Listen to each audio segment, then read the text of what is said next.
દક્ષિણ ગુજરાતમાં વરસાદના કારણે સુરતની પૂર્ણા નદી તોફાની બની છે અને સતત જળ સપાટી પૂર્ણા નદીની વધી રહી છે। મહુવામાંથી પસાર થતી પૂર્ણા નદી બે કાંઠે વહેતી જોવા મળી રૌદ્ર સ્વરૂપ નદીનું જોવા મળી રહ્યું છે। ઉપરવાસના વરસાદના કારણે પૂર્ણા નદીમાં જળસ્તર સતત વધી રહ્યા છે। હજી પણ દક્ષિણ ગુજરાતમાં સુરત સહિત આસપાસના વિસ્તારોમાં રેડ એલર્ટ છે। છૂટાછવાયા સ્થળે અત્યંત ભારે વરસાદ વરસી શકે છે અને તેના કારણે નદીઓની જળ સપાટી હજી પણ વધશે। મહુવા ગામમાંથી પસાર થતા બ્રિજ પ્રશાસને સતર્કતાના ભાગરૂપે બંધ કરી દીધા છે। અહીંયા બેરિકેડિંગ કરી દેવામાં આવ્યું છે। પોલીસ જવાનો પણ અહીંયા સુરક્ષા માટે છે જેથી કરીને કોઈ આ બ્રિજને પસાર ન કરે। દક્ષિણ ગુજરાતમાં વરસાદની બીજી ઇનિંગ શરૂ થઈ ચૂકી છે અને આજે વહેલી સવારથી સમગ્ર દક્ષિણ ગુજરાતની અંદર છે તે ધોધમાર વરસાદ વરસી રહ્યો છે। હાલ આપણે મહુવા તાલુકા મથક પર જે દ્રશ્યમાં જે રીતે જોઈ શકાય છે કે મહુવા તાલુકા મથકની બાજુમાંથી વહેતી આ જે પૂર્ણા નદી છે તેમાં ભરપૂર પાણીની આવક થઈ છે। ખાસ કરીને ઉપરવાસની અંદર ડાંગ જિલ્લામાં અને તાપી જિલ્લામાં જે રીતે ધોધમાર વરસાદ વરસ્યો છે અને જે પાણી વહી રહ્યું છે તે હાલ પૂર્ણા નદીમાં આવી રહ્યું છે અને ખાસ કરીને પૂર્ણા નદીની સપાટીમાં છે તે છેલ્લા 2 થી 3 કલાકની અંદર છે તે ધરખમ વધારો થયો છે। ખાસ કરીને આપણી સાથે મહુવાના સરપંચ છે, સીધો ચર્ચા કરવાનો પ્રયાસ કરીશું। જી જણાવો, આપનું નામ શું? અનિલભાઈ પટેલ। અનિલભાઈ, શું કહેશો, કેવો વરસાદ વરસી રહ્યો છે, ઉપરવાસમાં કેવો વરસાદ છે અને પૂર્ણા નદીની સ્થિતિ હાલ શું છે?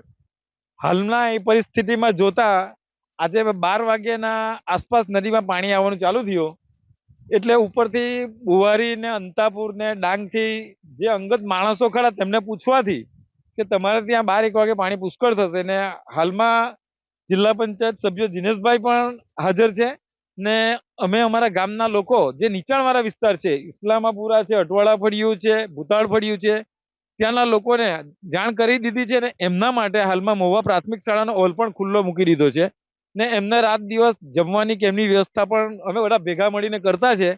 તેના ભાગરૂપે હાલમાં મહુવા બ્રિજ પર અમે ઉભેલા છે ને આ બ્રિજ વર્ષો પુરાણો ગાયકવાડનો બ્રિજ છે।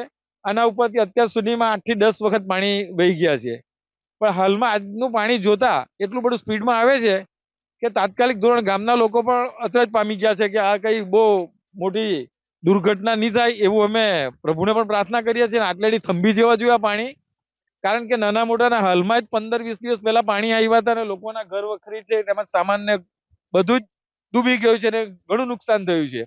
બિલકુલ, તો અત્યારની પરિસ્થિતિ પ્રશાસન તરફથી આપને શું સૂચના આપવામાં આવી છે?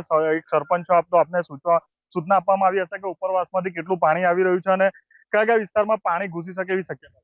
હાલમાં મામલતદાર દ્વારા અમને માહિતગાર કરવામાં આવ્યા છે। મામલતદારની ટીમને એમની જીપ સાથે ને અમારા ગામના આગેવાનો જોડે અમે બધા ફળિયામાં જઈ આવ્યા છે ને એ લોકોને ઊંચાણવાળા વિસ્તારોમાં રહેવાની વ્યવસ્થા પણ કરી। હજુ પાણી નદીના સ્તર વધવાના એવી સૂચના મળી? હા, હજુ પાણી આવશે એવી સૂચના મળી છે ઉપલા અધિકારીઓ દ્વારા કે વરસાદ પણ ત્યાં ચાલુ છે ને રાત્રે વરસાદ વધુ પડ્યો છે। કેટલો પડ્યો છે એની પણ પરિસ્થિતિ જોતા વરસાદ વધુ લાગે છે પડી રહ્યો।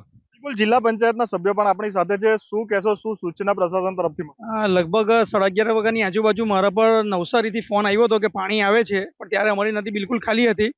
પછી મેં બુવારી વાલોડ ને વઘઈ કોન્ટેક્ટ કરતા જાણવા મળ્યું કે સવાર 6 થી 10 વાગ્યા સુધીમાં લગભગ 100 mm જેવો વરસાદ પડ્યો છે ને ડોલવણની ઉપરના ભાગે વાદળ ફાટ્યું હોય એવી વાત થોડી આવી હતી। એટલે છીપણ ખાડી અને ઝાંખરી નદી અને અમારો જે આ પૂર્ણા જે વઘઈથી પાણી આવે છે એના કારણે જે હમણાં 15 દિવસ પહેલા જે પાણી આવેલું હતું એના કરતાં પણ વધારે સ્પીડમાં પાણી અત્યારે આવી રહ્યું છે ને મને એવી શક્યતા છે કે આ પાણી હજુ આના કરતાં બી વધવાની શક્યતા છે। માટે આજે અમાસ બી હોય, દરિયાની બી પરિસ્થિતિ જોતા આ જે આપણે તકલીફમાં મુકાય એવું લાગી રહ્યું છે।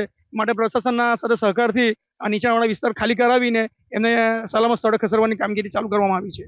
બિલકુલ, તો જે રીતે જિલ્લા પંચાયતના સભ્ય જણાવી રહ્યા છે, કેમેરામેનને કહીશ, વિવેકને કહીશ કે દ્રશ્યો બતાવે જે સ્પીડથી નદીની અંદર પાણી વધી રહ્યા છે। ખાસ આપણા બ્રિજ પર આવ્યા પછી લગભગ 1 ફૂટ જેટલું પાણી હાલ છે તે વધી ચૂક્યું છે। હાલ છે તે કહી શકાય કે પ્રશાસન હાલ છે તે એલર્ટ મોડ પર છે।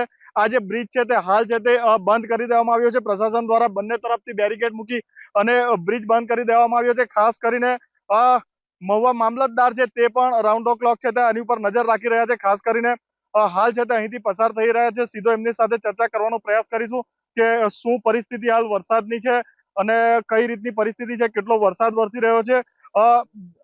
જી સાહેબ, જણાવો, કઈ રીતનો શું પ્રશાસન દ્વારા સૂચના મળી છે?